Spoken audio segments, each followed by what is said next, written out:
Hello दोस्तों, मैं अंशुमान शुक्ला स्वागत करता हूं आपका तक्षशिला ट्यूटोरियल के ऑनलाइन चैनल पर। दोस्तों, जैसा कि हम लोग लेसन पढ़ रहे हैं परमाणु संरचना, जिसमें हमने लेक्चर नंबर 2.4 तक आपसे डिस्कशन कर लिया है। आज का लेक्चर है हमारा दोस्तों लेक्चर नंबर 2.5।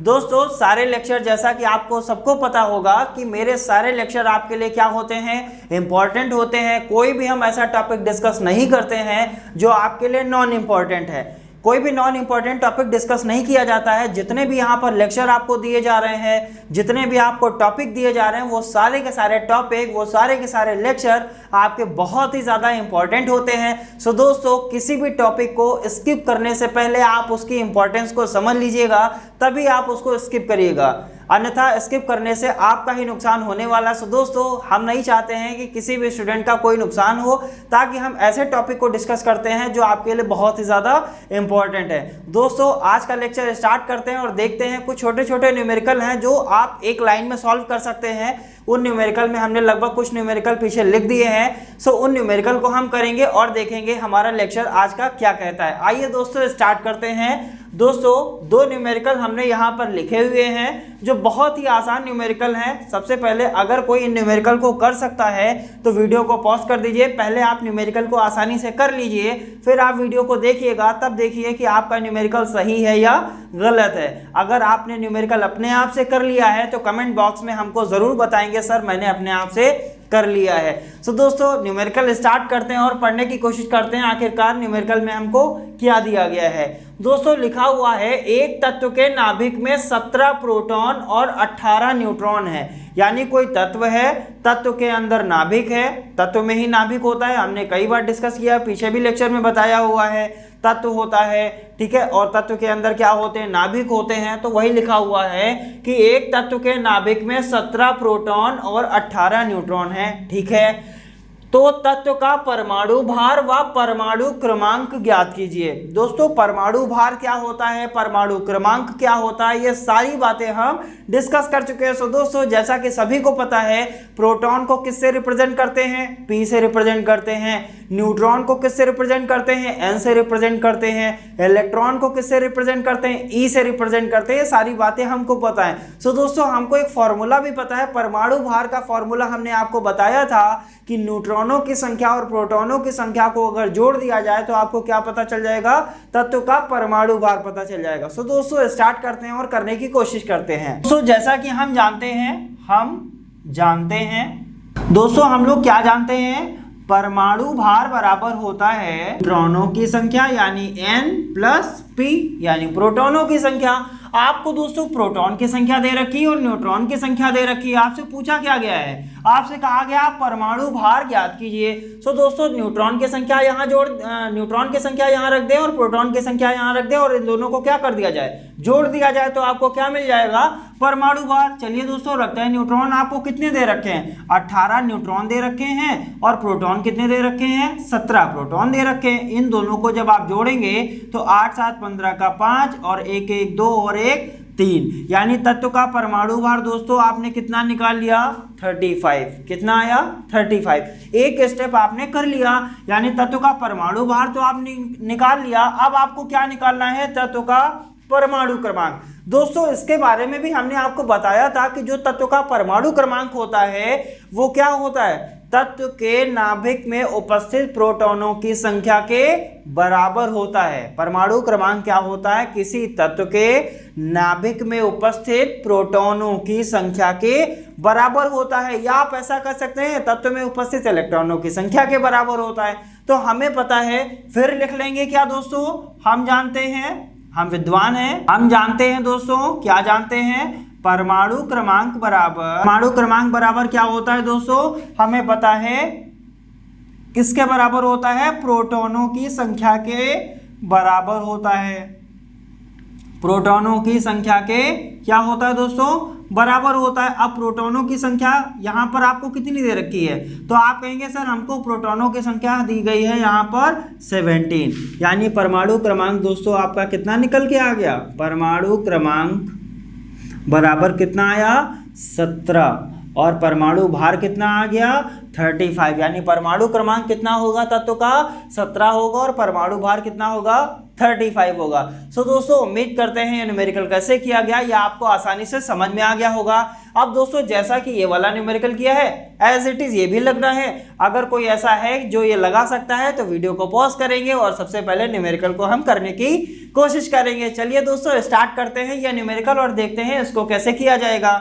सो दोस्तों न्यूमेरिकल में लिखा हुआ है किसी तत्व का परमाणु क्रमांक दे रखा है आपको कितना 13, यानी 13 क्या है परमाणु क्रमांक। अब परमाणु क्रमांक दिया गया है तो इससे हम क्या आइडिया लगा सकते हैं, हमको प्रोटॉनों की संख्या दी गई है। क्यों? क्योंकि हमें पता है परमाणु क्रमांक किसके बराबर होता है, प्रोटॉनों की संख्या के। अगर परमाणु क्रमांक की जगह हम 13 रख देंगे तो प्रोटॉनों की संख्या कितनी आ जाएगी, 13 ही तो आएगी। सो दोस्तों क्या दिया गया है, किसी तत्व का परमाणु क्रमांक 13 है तथा परमाणु भार आपको दे रखा है 27 है। तो आपसे पूछा क्या गया है, तत्व के नाभिक में उपस्थित न्यूट्रॉनों की संख्या ज्ञात कीजिए। यानी आपसे ये कहा गया है कि आप न्यूट्रॉनों की संख्या निकालिए, आपको दे रखा है परमाणु क्रमांक। सो दोस्तों इसको करते हैं, क्या लिखेंगे, हम जानते हैं दोस्तों, हम क्या जानते हैं, परमाणु क्रमांक बराबर होता है, परमाणु क्रमांक बराबर किसके होता है, प्रोटॉनों की संख्या, प्रोटॉनों की संख्या। और दोस्तों प्रोटॉनों को हम किससे लिखते हैं, पी से ही तो लिखते हैं, तो यहां पर हमने पी लिख दिया। ठीक है, अब परमाणु क्रमांक आपको कितना दे रखा है दोस्तों, 13 दे रखा है। यानी यहां से आपको क्या पता चल गया, प्रोटॉनों की संख्या, आपको n का वैल्यू, ये संख्या लिखा हुआ है, n का वैल्यू कितना आ गया, 13 आ गया। अब दोस्तों आपको दिया क्या गया है, परमाणु भार दिया गया और पूछा क्या गया, न्यूट्रॉनों की संख्या। दोस्तों एक फॉर्मूला हम और जानते हैं, क्या लिखेंगे, हम जानते हैं, क्या जानते हैं दोस्तों, परमाणु भार बराबर होता है, परमाणु भार बराबर न्यूट्रॉनों की संख्या प्लस प्रोटॉनों की संख्या। अब दोस्तों न्यूट्रॉनों की संख्या आपसे पूछा है, प्रोटॉनों की संख्या आपको दी गई है। हाँ, प्रोटॉनों की संख्या अभी हमने निकाल लिया, कितना आया, 13 आया। और परमाणु भार भी आपको दिया गया है, कितना है, परमाणु भार दोस्तों 27 दिया गया है। न्यूट्रॉनों की संख्या आपसे पूछी गई है और प्रोटॉनों की संख्या कितनी आपने अभी निकाली, 13 होती है।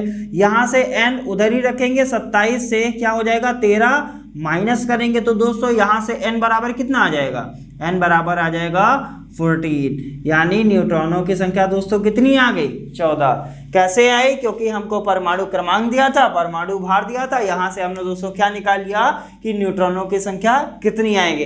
सो दोस्तों उम्मीद करते हैं ये न्यूमेरिकल आपको समझ में आए होंगे। बढ़ेंगे एक और न्यूमेरिकल की तरफ, छोटा सा न्यूमेरिकल है, वो भी बहुत ही आसान है, उसको देखते हैं कि वो कैसे किया जाएगा। आइए दोस्तों स्टार्ट करते हैं। दोस्तों जैसा कि क्वेश्चन लिख लिया गया है, क्वेश्चन क्या है, किसी तत्व का इलेक्ट्रॉनिक विन्यास। अब आपको क्या दे रखा है, इलेक्ट्रॉनिक विन्यास। दोस्तों इलेक्ट्रॉनिक विन्यास बनाना हमने आपको सिखाया है, जो लेक्चर नंबर 2.1 और 2.2 में आपका कवर किया गया है। सो दोस्तों यहाँ पर कुछ इलेक्ट्रॉनिक विन्यास आपको दे रखा है, तो तत्व का परमाणु क्रमांक क्या है और प्रोटॉनों की संख्या ज्ञात कीजिए, ये आपको निकालना है। और कहा गया है यदि परमाणु भार कितना है, 40 है, तो न्यूट्रॉनों की संख्या कितनी होगी। दोस्तों सारी चीजें हमको पता है, और जब हमने दोस्तों आपको इलेक्ट्रॉनिक विन्यास बनवाया था तो हमने ये बताया था, जो ऊपर हम लिखते हैं ये क्या होती है, ये होती है दोस्तों इलेक्ट्रॉनों की संख्या, यही तो कुछ बताया था। आप ध्यान देंगे लेक्चर नंबर 2.1 में हमने ये सारी चीजें आपको कवर करी हुई हैं कि जब इलेक्ट्रॉनिक विन्यास बनाते हैं तो ये ऊपर क्या लिखे होते हैं, इलेक्ट्रॉनों की संख्या लिखी होती है। तो अगर हम इन इलेक्ट्रॉनों की संख्या को जोड़ लें तो हम तत्व का परमाणु क्रमांक ज्ञात कर सकते हैं। तो दोस्तों हम क्या लिखेंगे, हम जानते हैं, हम क्या जानते हैं, जानते हैं परमाणु क्रमांक जो होता है, किसी तत्व का परमाणु क्रमांक किसके बराबर होता है, इलेक्ट्रॉनों की संख्या के बराबर होता है। या आप क्या कह सकते हैं, परमाणु क्रमांक जो होता है वो बराबर किसके होता है, प्रोटॉनों की संख्या के बराबर होता है। ये दोस्तों हमने सारी बातें आपसे डिस्कस की हुई थी कि जो परमाणु क्रमांक होता है वो आप ये कहिए या तो इलेक्ट्रॉनों की संख्या के बराबर होता है, या आप ऐसा भी कह सकते हैं कि नाभिक में उपस्थित प्रोटॉनों की संख्या के बराबर होता है। अब दोस्तों यहाँ पर हमको ये देखना होगा कि इलेक्ट्रॉनिक विन्यास में हमको कितने इलेक्ट्रॉन्स दिए गए। सो इन इलेक्ट्रॉन्स को हम क्या कर दें, जोड़ दें। 2 इलेक्ट्रॉन यहाँ है, 2 यहाँ है, 6 यहाँ है, 2 यहाँ है, 6 यहाँ पर है और 2 यहाँ पर, इनको सबको जोड़ देंगे कितना आएगा 2 2 4 6 10 2 12 6 18 और 2 20। यानी इलेक्ट्रॉनों की संख्या कितनी है 20 है। अगर इलेक्ट्रॉनों की संख्या 20 है तो आप क्या कह सकते हैं परमाणु क्रमांक भी 20 है, या आप क्या कह सकते हैं प्रोटॉनों की संख्या भी क्या है 20 है। यानी इसके बराबर हम क्या लिख सकते हैं 20। क्यों 20 लिखा, क्योंकि इलेक्ट्रॉनिक विन्यास जो बनाया गया है उसमें कितने इलेक्ट्रॉन्स आपको दे रखे हैं 20 इलेक्ट्रॉन्स आपको दे रखे हैं। सो दोस्तों यहां से हमारा परमाणु क्रमांक भी निकल गया और प्रोटॉनों की संख्या भी निकल गई। जैसा कि दोस्तों हमने बताया था ये जो छोटे छोटे न्यूमेरिकल हैं मुश्किल से एक लाइन में लग जाएंगे, या आप अगर ओरली भी लगाना चाहेंगे यानी मौखिक रूप से भी लगाना चाहते हैं तो आप बहुत ही आसानी से लगा सकते हैं। दोस्तों इनमें कंफ्यूजन नहीं होना चाहिए कि परमाणु क्रमांक क्या होता है, प्रोटॉनों की संख्या क्या होता है। एक तरीका ये होता है दोस्तों हम ये डेफिनेशन आपको दे दें और आपसे कहें आप इसको रट लीजिए। हम रट्टाफिकेशन के खिलाफ है,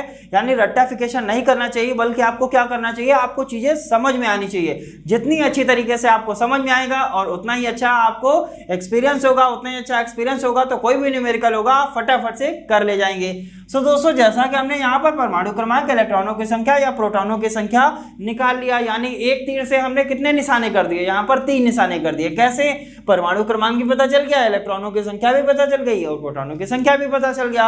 अब हमको क्या निकालना है, आपको क्या दे रखा है, कहा है अगर परमाणु भार कितना है 40 है, अगर परमाणु भार 40 है तो न्यूट्रॉनों की संख्या कितनी होगी। हम जानते हैं, क्या जानते हैं, क्या हम जानते हैं परमाणु भार बराबर होता है, परमाणु भार किसके बराबर होता है दोस्तों, न्यूट्रॉनों की संख्या प्लस प्रोटॉनों की संख्या। और परमाणु भार आपको कितना दे रखा है 40। अब आपसे पूछा क्या गया है, न्यूट्रॉनों की संख्या पूछी गई है, प्रोटॉनों की संख्या क्या आपको दी गई है, तो आपका आंसर क्या होगा सर प्रोटॉनों की संख्या अभी तो हमने निकाला है कितनी है 20 है। अब यहां से n का वैल्यू कितना आएगा 40 minus 20, n is equal to कितना आ गया दोस्तों 20 आ गया।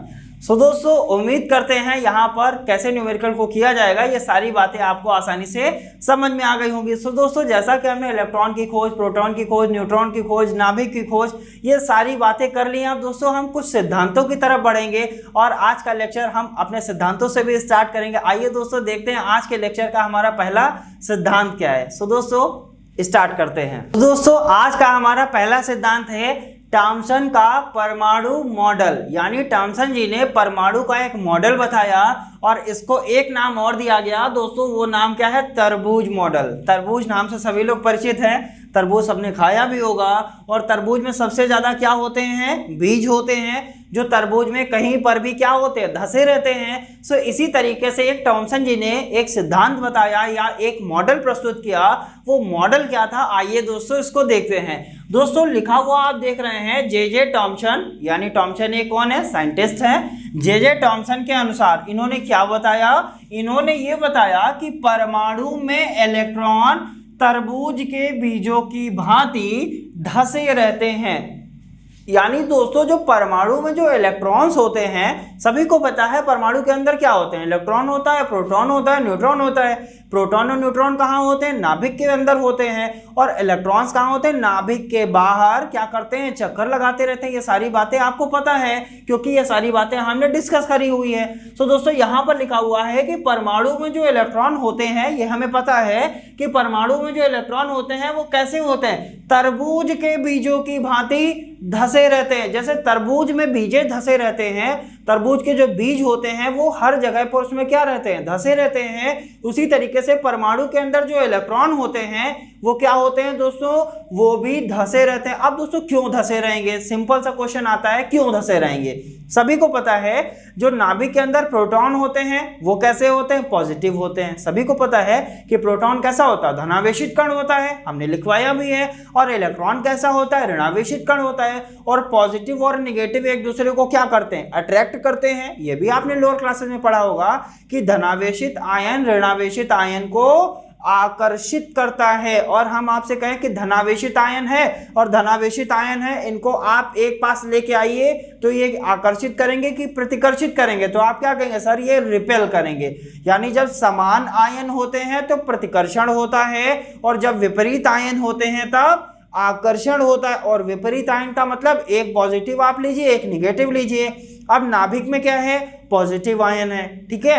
अब इलेक्ट्रॉन कैसे होते हैं, क्योंकि प्रोटॉन क्या है, पॉजिटिव आयन, इलेक्ट्रॉन कैसे हैं, नेगेटिव आयन। अब ये पॉजिटिव और नेगेटिव आपस में क्या करेंगे, अट्रैक्ट करेंगे, या अट्रैक्शन लगेगा या आकर्षण बल लगेगा। इसी कारण ये क्या होते हैं, प्रोटॉन के अंदर इलेक्ट्रॉन जो होते हैं वो धंसे रहते हैं। अब कैसे धंसे रहेंगे, छोटा सा एक, वैसे तो तरबूज कैसा होता है, ब्लैक तो होता नहीं है, कैसा होता है, ग्रीन होता है, लेकिन चलिए हम यहाँ पर ब्लैक ही बना लेते हैं, ब्लैक से ही काम चला लेंगे।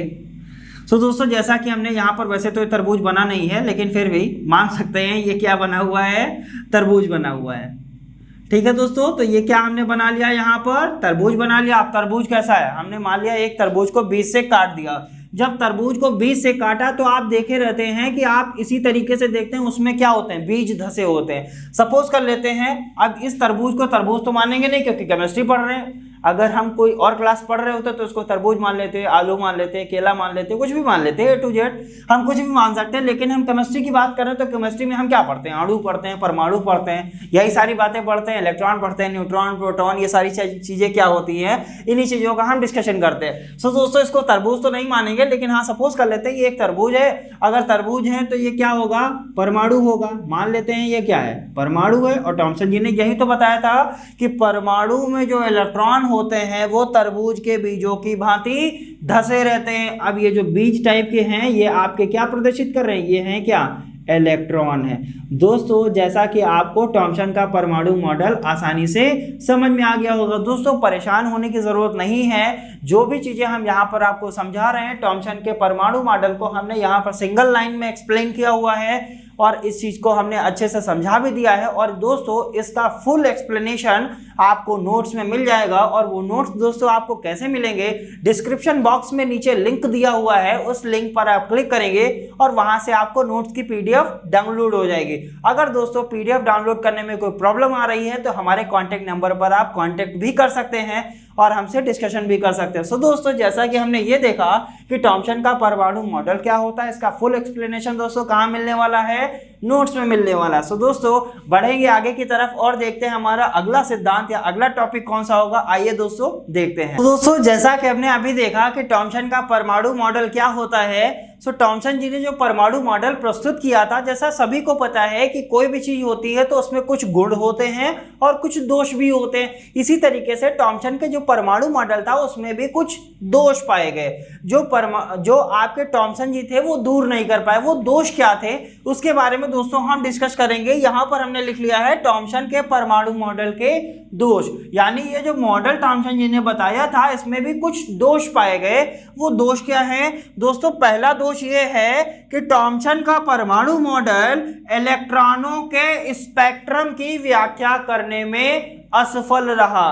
यानी किसके स्पेक्ट्रम की, इलेक्ट्रॉनों के स्पेक्ट्रम की व्याख्या करने में असफल रहा। दोस्तों ये स्पेक्ट्रम शब्द आपके लिए अभी नया है, क्योंकि अभी हमको दोस्तों ये नहीं पता है कि एक्चुअली में सर स्पेक्ट्रम ये होता क्या है। सो दोस्तों जैसा कि हम जब लेक्चर आगे बढ़ाएंगे तो स्पेक्ट्रम आपको पता चल जाएगा। इसका मतलब दोस्तों आप इस वाले टॉपिक पर क्या कर सकते हैं, या इस वाले पॉइंट पर आप स्टार बना सकते हैं कि सर हमको अभी ये पढ़ना है कि सर ये स्पेक्ट्रम क्या होता है। सो दोस्तों जैसा कि हमने बताया कि जब हम आगे पढ़ेंगे तो आगे के लेक्चर जब कवर करेंगे तो स्पेक्ट्रम क्या होते हैं ये बहुत ही अच्छी तरीके से आपको समझ में आने वाला है। सो दोस्तों उसके लिए आपको क्या करना पड़ेगा, हमारे अगले लेक्चर्स को देखना पड़ेगा। तो दोस्तों पहला पॉइंट क्या था कि टॉमसन का परमाणु मॉडल था वो इलेक्ट्रॉनों के स्पेक्ट्रम की व्याख्या नहीं कर पाया। अब दूसरा परमाणु मॉडल क्या है, दूसरा दोष क्या है दोस्तों, दूसरा दोष यह है कि रदरफोर्ड ने टॉमसन के परमाणु मॉडल का क्या किया, खंडन किया। खंडन का मतलब दोस्तों ये होता है कि रदरफोर्ड ने यह बताया कि टॉमसन के परमाणु मॉडल का खंडन किया और परमाणु का नाभिकीय मॉडल प्रस्तुत किया। यानी रदरफोर्ड जी आए, टॉमसन का जो परमाणु मॉडल आया उसके बाद रदरफोर्ड जी आए। रदरफोर्ड ने क्या कहा, टॉमसन का परमाणु मॉडल पूरी तरीके से सही नहीं है। अगर सही नहीं है तो इसी को इन्होंने क्या किया, खंडन किया। खंडन का मतलब होता है कि उसको गलत साबित कर देना, कि इन्होंने ये बताया कि टॉमसन का परमाणु मॉडल सही नहीं है। इन्होंने अपना एक मॉडल प्रस्तुत किया, उस मॉडल का नाम क्या है, परमाणु का नाभिकीय मॉडल। अब दोस्तों जैसा कि आपको पता होगा कि अब हम अगला टॉपिक हमारा कौन सा बनेगा, परमाणु का नाभिकीय मॉडल। हम आपसे पूछे कि परमाणु का नाभिकीय मॉडल किसने दिया, तो आपका आंसर दोस्तों होगा सर रदरफोर्ड ने थॉमसन के परमाणु मॉडल का खंडन किया था, तभी उन्होंने अपना एक मॉडल दिया और वो मॉडल का नाम क्या था, परमाणु का नाभिकीय मॉडल। आइए दोस्तों देखते हैं परमाणु का नाभिकीय मॉडल क्या होता है और उसके कुछ इंपॉर्टेंट पॉइंट्स क्या होते हैं। तो दोस्तों जैसा कि हमारा अगला टॉपिक आप जानते हैं क्या होगा, परमाणु का नाभिकीय मॉडल या रदरफोर्ड का नाभिकीय मॉडल ऐसा भी कह सकते हैं। अब रदरफोर्ड का नाभिकीय मॉडल क्या है इसको देखेंगे दोस्तों। इसको हमने कुछ पॉइंट्स में लिखा हुआ है जो बहुत ही आसान पॉइंट्स हैं, इनको एक बार पढ़ेंगे तो ऑटोमेटिक समझ में आने लगेंगे कि हमको ये पॉइंट्स कह क्या रहे हैं। तो दोस्तों आइए स्टार्ट करते हैं और पहले पॉइंट को पढ़ते हैं। पहला पॉइंट दोस्तों लिखा हुआ है परमाणु अति सूक्ष्म आकार के होते हैं। ये तो दोस्तों हम फर्स्ट लेसन से भी बताते हुए चले आ रहे हैं कि परमाणु कैसे होते हैं। परमाणु का मतलब ही होता है वो परम अणु यानी सबसे छोटा अणु है। परमाणु से मिलकर ही अणु बनता है, यानी अणु क्या होता है, बड़ा होता है, परमाणु क्या होता है, छोटा होता है। सो दोस्तों ये पहला पॉइंट तो सबको क्लियर हो गया होगा कि परमाणु क्या होते हैं, वो अति सूक्ष्म आकार के होते हैं, यानी परमाणु जो होते हैं वो सबसे छोटे होते हैं। दूसरा पॉइंट कह रहा है दोस्तों परमाणु गोलाकार एवं विद्युत उदासीन कण होते हैं। दोस्तों परमाणु गोलाकार होता है, इसके बारे में भी हमने आपको बताया है, वो लेक्चर नंबर 2.1 में आपसे डिस्कस किया था कि परमाणु कैसे होते हैं, गोलाकार होते हैं, यानी परमाणु जैसे होते हैं वो गोल होते हैं। चलिए यहाँ पर एक परमाणु बना लेते हैं। ये हमने गोला बना लिया, ये क्या हो गया, परमाणु। हालांकि गोला बना नहीं है लेकिन फिर भी मान सकते हैं सर ये क्या है, ये एक गोला बना हुआ है। अब ये गोला दोस्तों क्या है, परमाणु है। अब दोस्तों सभी को पता है परमाणु जो होता है गोलाकार होता है, परमाणु का केंद्रीय भाग क्या होता है, नाभिक होता है, हमने कई बार बताया हुआ है। तो दोस्तों लिखा हुआ है कि परमाणु गोलाकार होते हैं, ठीक है, हमें पता है परमाणु कैसे होते हैं, गोलाकार। और परमाणु गोलाकार होते हैं ये किसने बताया, रदरफोर्ड ने बताया। रदरफोर्ड ने किस मॉडल में बताया, नाभिकीय मॉडल में बताया। सो दोस्तों कुछ चीजें आप ध्यान रखेंगे कि परमाणु कैसा होता है, गोलाकार। दूसरी बात इन्होंने क्या बताई, परमाणु जो होते हैं वो विद्युत उदासीन कण होते हैं, यानी इन्होंने क्या बताया कि परमाणु जो होते हैं वो विद्युत उदासीन होते हैं। उदासीन का मतलब होता है दोस्तों जहां पर कोई भी आवेश ना हो, यानी परमाणु पर ना तो ऋणावेश होता है और ना ही धनावेश, ठीक है। सो दोस्तों ये उदासीन क्यों हुआ इसकी भी बात इसी में करी गई है। सो दोस्तों जब हम पॉइंट को आगे बढ़ेंगे तो आपको समझ में आ जाएगा। सो दोस्तों अगला पॉइंट क्या लिखा हुआ है, परमाणु का संपूर्ण द्रव्यमान, यानी परमाणु जो होता है उसका जो संपूर्ण द्रव्यमान होगा एवं उसका धनावेश उसके केंद्र में संचित होता है। और परमाणु का केंद्र क्या होता है, परमाणु का केंद्र ही तो नाभिक होता है। ये क्या हो गया, ये परमाणु का क्या है, आपका केंद्र है। और केंद्र को ही दोस्तों क्या बोलते हैं, नाभिक ही तो बोलते हैं। दोस्तों इसमें क्या लिखा हुआ है, परमाणु का संपूर्ण द्रव्यमान एवं धनावेश। धनावेश का मतलब अब परमाणु का जो केंद्र होता है वही नाभिक होता है, और हमने कई बार बताया है नाभिक में क्या पाया जाता है, न्यूट्रॉन पाया जाता है और प्रोटॉन पाया जाता है। और प्रोटॉन कैसा होता है, धनावेशित तो होता है, यानी परमाणु का जो धनावेश होता है वो प्रोटॉन के रूप में कहाँ पाया जाता है, उसके केंद्र में संचित होता है। संचित होने का मतलब केंद्र में पाया जाता है, यानी परमाणु का जो संपूर्ण द्रव्यमान है और उसका जो टोटल धनावेश है वो कहाँ पाया जाएगा, केंद्र में पाया जाएगा, या आप ऐसा कह सकते हैं उसके नाभिक में पाया जाता है। अर्थात का मतलब दूसरी तरीके से इसको कैसे एक्सप्लेन कर सकते हैं, अर्थात परमाणु के केंद्रीय भाग को क्या कहते हैं, नाभिक कहते हैं। जैसा कि हमने यहाँ पर बताया परमाणु के केंद्र को हम लोग क्या कहते हैं, नाभिक कहते हैं। सो दोस्तों बढ़ेंगे नेक्स्ट पॉइंट की तरफ। अब आते हैं कि परमाणु विद्युत उदासीन कण क्यों होते हैं, वो आपको इस पॉइंट में एक्सप्लेन किया गया है कि परमाणु जो होता है वो विद्युत उदासीन क्यों होता है। सो दोस्तों लिखा हुआ है परमाणु में उपस्थित इलेक्ट्रॉनों की संख्या, यानी परमाणु के में क्या उपस्थित होगा, इलेक्ट्रॉन उपस्थित होंगे। परमाणु में उपस्थित इलेक्ट्रॉनों की संख्या परमाणु के नाभिक में उपस्थित प्रोटॉनों की संख्या के बराबर होती है, इसीलिए परमाणु क्या होते हैं, उदासीन होते हैं। अब दोस्तों आपको समझ में आ गया होगा कि परमाणु उदासीन क्यों होता है। क्योंकि परमाणु में जितने इलेक्ट्रॉन होते हैं उतने ही प्रोटॉन होते हैं। और आपको पता है प्रोटॉन कहाँ होते हैं? नाभिक में। यानी परमाणु में उपस्थित इलेक्ट्रॉनों की संख्या और परमाणु के नाभिक में उपस्थित प्रोटॉनों की संख्या आपस में क्या होती है? बराबर होती है। दोनों आपस में इक्वल होते हैं, इसीलिए परमाणु क्या होते हैं? उदासीन होते हैं। हमको पता है इलेक्ट्रॉन पर कैसा आवेश होता है? नेगेटिव। और प्रोटॉन पर कैसा आवेश होता है? पॉजिटिव। पॉजिटिव और नेगेटिव एक दूसरे को अट्रैक्ट करते हैं। यहाँ पर ऐसा कह सकते हैं पॉजिटिव और नेगेटिव एक दूसरे को कैंसिल आउट कर देते हैं, ऐसा भी बोल सकते हैं। सो दोस्तों यहाँ पर क्या हुआ?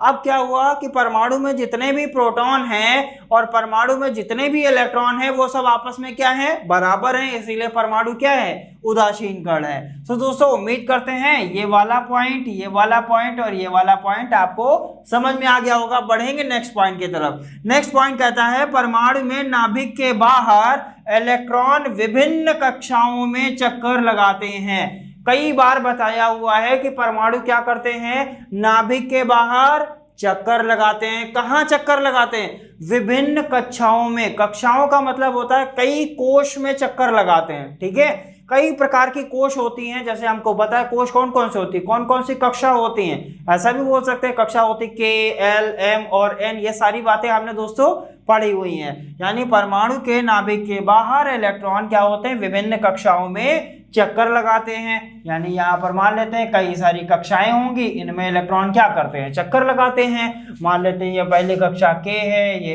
एल है, दूसरी एम है, इसी तरीके से एन कक्षा होगी। मान लेते हैं ये कौन सी कक्षा है? एन कक्षा है। सो इनमें क्या करते हैं? इलेक्ट्रॉन चक्कर लगाते हैं। ठीक है दोस्तों, उम्मीद करते हैं ये वाला पॉइंट भी आपको समझ में आ गया होगा। अब आते हैं अपने नेक्स्ट पॉइंट की तरफ। पॉइंट क्या कह रहा है? परमाणु में नाभिक के बाहर चक्कर लगाते हुए इलेक्ट्रॉनों पर नाभिक आकर्षण बल लगाता है। यानी जो परमाणु में नाभिक के बाहर जो इलेक्ट्रॉन घूम रहे हैं उन पर नाभिक क्या करेगा? आकर्षण बल लगाएगा। क्यों लगाएगा? नाभिक के अंदर कौन से आयन होते हैं? Positive ion. और इलेक्ट्रॉन पर कौन सा आयन होता है? Negative ion. और हमने कई बार बताया है कि पॉजिटिव और नेगेटिव क्या करते हैं आपस में? अट्रैक्शन फोर्स यानी आकर्षण बल लगाते हैं। यानी परमाणु का नाभिक जो होता है वो आकर्षण बल लगाता है। किस पर? इलेक्ट्रॉन पर आकर्षण बल लगाएगा। क्यों? क्योंकि इलेक्ट्रॉन ऋणावेशित होते हैं और जो प्रोटॉन होते हैं वो कैसे होते हैं? धनावेशित होते हैं। तो दोस्तों इतना पॉइंट तो समझ में आ गया कि परमाणु के नाभिक के बाहर जो इलेक्ट्रॉन चक्कर लगाते हैं इन पर नाभिक क्या करता है? आकर्षण बल लगाता है। नेक्स्ट नीचे क्या लिखा हुआ? परंतु इलेक्ट्रॉन नाभिक की ओर आकर्षित नहीं होता है। यानी इन्होंने ये बताया कि आकर्षण बल तो नाभिक लगा रहा है। यानी नाभिक क्या कर रहा है? मान लेते हैं ये नाभिक है तो ये एक इलेक्ट्रॉन यहाँ पर है। अब इलेक्ट्रॉन कैसा है? नेगेटिव है। नाभिक कैसा है? प्रोटॉन कैसा है? पॉजिटिव। अब ये पॉजिटिव नेगेटिव पर अट्रैक्शन फोर्स लगाएगा, आकर्षण बल लगाएगा। लेकिन इलेक्ट्रॉन नाभिक की ओर आकर्षित नहीं होता है। क्यों नहीं होता है? क्योंकि चक्कर लगाते हुए इलेक्ट्रॉन पर अपकेंद्र बल कार्य करता है। कैसा बल कार्य करता है? अपकेंद्र बल। यानी जो इलेक्ट्रॉन होते हैं वो परमाणु के नाभिक के बाहर चक्कर लगाते हैं और नाभिक क्या करता है? उन पर अट्रैक्शन फोर्स लगाता है यानी आकर्षण बल। लेकिन वो आकर्षण बल लगाता जरूर है लेकिन इलेक्ट्रॉन उसकी तरफ आकर्षित नहीं होता है। अगर आकर्षित नहीं होगा, क्यों नहीं होगा? क्योंकि उस पर कौन सा बल कार्य करता है? अपकेंद्र बल कार्य करता है। अब ये अपकेंद्र बल क्या होता है? तो दोस्तों अपकेंद्र बल क्या होता है? जो नाभिक के द्वारा लगाए गए आकर्षण बल को संतुलित करता है।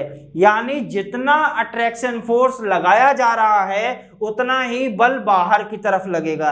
जितना बल नाभिक अपनी तरफ खींचने में लगाएगा उतना ही बल इलेक्ट्रॉन पर बाहर की तरफ लगता है। इसीलिए इलेक्ट्रॉन कभी भी नाभिक की तरफ आकर्षित नहीं होता है। सो दोस्तों क्या लिखा है? जिससे इलेक्ट्रॉन नाभिक में नहीं गिरता है। अगर आकर्षित हो जाएगा तो वो नाभिक में इलेक्ट्रॉन गिर जाएगा, लेकिन ऐसा नहीं होता है। सो दोस्तों ये क्या था? परमाणु का नाभिकीय मॉडल। दोस्तों ये नाभिकीय मॉडल के पॉइंट आप ध्यान से पढ़ेंगे तो सारे पॉइंट आपको समझ में आ जाएंगे। अब दोस्तों जैसा कि हमने बताया हर चीज के गुण होते हैं तो कुछ दोष भी होते हैं। सो इसी तरीके से परमाणु के नाभिकीय मॉडल के भी कुछ दोष थे। आइए दोस्तों डिस्कस करते हैं कि परमाणु के नाभिकीय मॉडल के दोष क्या थे। तो दोस्तों जैसा कि हमने बताया हर चीज में कुछ गुण होते हैं तो कुछ दोष भी होते हैं, तो इसी तरीके से हम ये देखेंगे कि नाभिकीय मॉडल के दोष क्या थे। आइए दोस्तों देखते हैं नाभिकीय मॉडल के दोष। सो दोस्तों हमने यहाँ पर केवल अभी पहला दोष लिखा हुआ है, पहले इसको समझ लेते हैं, फिर अगले दोष का भी डिस्कशन कर लेंगे।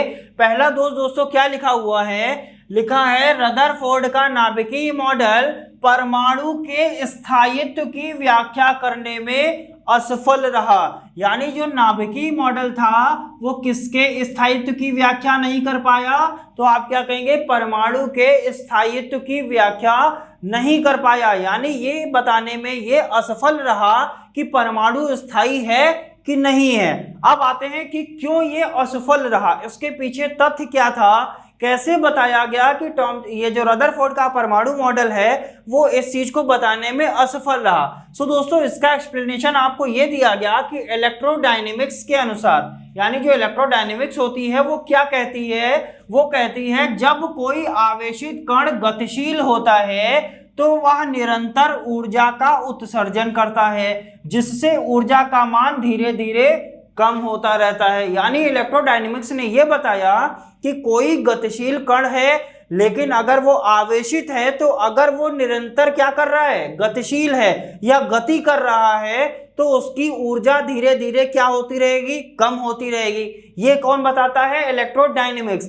अब इसी तरीके से क्या बताया गया, हम जानते हैं, क्या जानते हैं, इलेक्ट्रॉन जो होता है वो नाभिक के बाहर विभिन्न कक्षाओं में चक्कर लगाता है, ये तो हमें पता है। अतः चक्कर लगाता हुआ ऋणावेशित इलेक्ट्रॉन कैसा है, ऋणावेशित इलेक्ट्रॉन निरंतर प्रकाश का क्या करेगा, उत्सर्जन करेगा।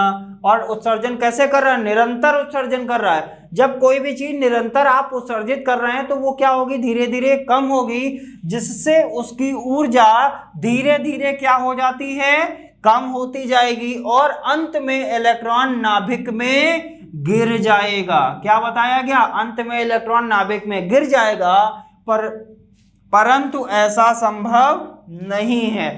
दोस्तों ये तो हुआ कि आपको क्या समझाया गया है या क्या बताया गया है कि इसको कैसे पढ़ना है। अब हम इसको समझने की कोशिश करते हैं। यानी सिंपल सी बात है, इलेक्ट्रोडायनेमिक्स ने यह कहा कि कोई ऐसा कण है जिस पर कोई ना कोई आवेश है, या पॉजिटिव हो या नेगेटिव हो, कोई भी आवेश हो, कोई आवेशित अगर कण है तो वो अगर निरंतर गति कर रहा है तो उसकी ऊर्जा क्या होगी, कम होगी।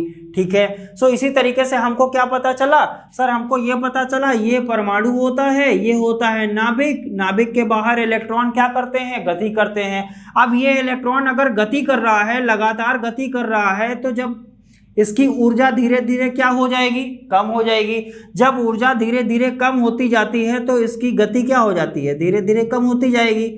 और जब धीरे धीरे कम होगी, अंत में क्या हो जाएगा, इलेक्ट्रॉन जो होगा वो नाभिक में गिर जाएगा। और बताया क्या गया, ऐसा संभव नहीं है कि इलेक्ट्रॉन नाभिक में गिर जाए। यही क्या था कि ये परमाणु के स्थायित्व की व्याख्या करने में असफल रहा। अब इसको सिंपल लैंग्वेज में कैसे समझ सकते हैं, आपको खूब खाना पीना खिला पिला दिया जाए, फिर आपसे ये कहा जाए, एक बड़ा सा ग्राउंड बताया जाए और कहा जाए कि आप इस ग्राउंड का चक्कर लगाइए। ठीक है, आपको खूब अच्छे से खिला पिला दिया गया, अच्छे से आपकी सेवा कर दी गई, फिर आपसे कहा जाए कि इस ग्राउंड के आप चक्कर लगाइए, और आपसे कहा जाए कि ग्राउंड के बीचों बीच में 10 लाख रुपए रख दिए जाएं, और आपसे कहा जाए आपको जब ये चक्कर लगाएंगे तो आपको इतने रुपए मिल जाएंगे। ठीक है, अब वो क्या हो गया, 10 लाख रुपए आप धनावेशित कण मान लीजिए, और आप समझ लीजिए कि आपके पास पैसों की कमी है, तो हम कैसे हो गए, ऋणावेशित। यानी हमारे पास पैसों की क्या है, कमी है, यानी हमारे पास कैसा आयन है, निगेटिव आयन। और नाभिक के पास कैसा आयन है, पॉजिटिव आयन, यानी जो केंद्र में रखा हुआ है वो कैसा है, पॉजिटिव। अब आप क्या कर रहे हैं, जब खा पी रहे हैं तो अच्छे से आप क्या करेंगे, पूरे ग्राउंड का चक्कर लगाएंगे। फिर धीरे धीरे क्या होगा, आप चक्कर कब तक लगा पाएंगे, जब तक आपके पास एनर्जी होगी। फिर एक ऐसा समय आएगा कि एनर्जी यानी आपकी ऊर्जा धीरे धीरे क्या हो जाएगी, कम हो जाएगी। जब धीरे धीरे कम हो जाएगी तो पहले तो आप पूरे ग्राउंड का चक्कर लगा रहे थे, उसके बाद धीरे धीरे आप उस ग्राउंड को छोटा करते चले जाएंगे। अब ग्राउंड तो नहीं छोटा हो रहा है, बल्कि आपके चक्कर क्या हो रहे हैं, छोटे हो रहे हैं, और अंत में जाकर आप उन्हीं पैसों के पास क्या कर जाएंगे, बैठ जाएंगे जाके। तो क्या ऐसा हो सकता है कि आप अपने आप से पैसों के पास चले जाएं और आपको पैसे मिल जाएं? तो आप क्या कहेंगे, सर ऐसा नहीं हो सकता है, क्योंकि हमको चक्कर लगाएंगे तभी हमको पैसे मिलेंगे। यानी यहाँ पर इलेक्ट्रॉन जो होता है वो नाभिक में नहीं गिर सकता है, ये ऐसा असंभव है। यही क्या है, परमाणु का स्थायित्व। दोस्तों उम्मीद करते हैं ये आपको पॉइंट समझ में आया होगा। आप देखेंगे हमारा अगला दोष क्या है। दोस्तों हमारा अगला दोष क्या है, लिखा हुआ है यह मॉडल परमाणु के स्पेक्ट्रम की व्याख्या करने में असफल रहा। यानी ये किसकी व्याख्या नहीं कर पाया, स्पेक्ट्रम की व्याख्या नहीं कर पाया। और कौन सा नहीं कर पाया था, थॉमसन का मॉडल जो था वो भी स्पेक्ट्रम की व्याख्या नहीं कर पाया। रदरफोर्ड का जो मॉडल आया वो भी स्पेक्ट्रम की व्याख्या नहीं कर पाया। जैसा कि हमने वहां पर भी बताया था, वो आपके लिए इंपॉर्टेंट पॉइंट है जो हम आगे डिस्कस करेंगे। यहां पर भी आप क्या बना लेंगे, स्टार बना लेंगे। अब दोस्तों ये आगे के लेक्चर में डिस्कस किया जाएगा। अभी इसके बीच में कुछ और टॉपिक्स पढ़ने हैं, उनके बाद ही आपको समझ में आएगा कि स्पेक्ट्रम एक्चुअल में होता क्या है। दोस्तों यहां पर भी हमने क्या कर लिया, स्टार बना लिया कि स्पेक्ट्रम की व्याख्या नहीं कर पाया। उसका ओवरव्यू ले लेते हैं कि क्यों नहीं कर पाया। दोस्तों लिखा हुआ है कि निरंतर चक्कर लगाता हुआ इलेक्ट्रॉन प्रकाश का उत्सर्जन करेगा। जब इलेक्ट्रॉन क्या कर रहा है, निरंतर चक्कर लगा रहा है, यानी निरंतर घूम रहा है, तो किस चीज का वो उत्सर्जन करेगा, प्रकाश का उत्सर्जन करेगा।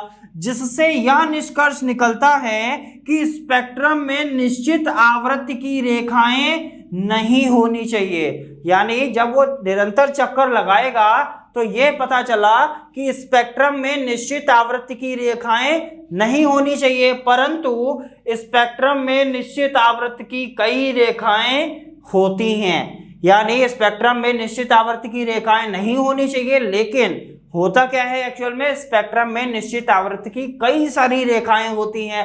अब दोस्तों ये स्पेक्ट्रम क्या है, निश्चित आवृत्ति की रेखाएं कैसी आएंगी, ये सारी बातें दोस्तों हम कहाँ करेंगे, हम अपने अगले लेक्चर में करेंगे, जहां पर हम आपको पढ़ाएंगे लाइमैन श्रेणी, बामर श्रेणी, पास्कल श्रेणी, ब्रैकेट श्रेणी और फुंट श्रेणी। ये सारी बातें हम करेंगे दोस्तों अगले लेक्चर में। दोस्तों आज के लेक्चर में इतना ही, मिलेंगे नेक्स्ट लेक्चर में कुछ और नए टॉपिक के साथ। धन्यवाद।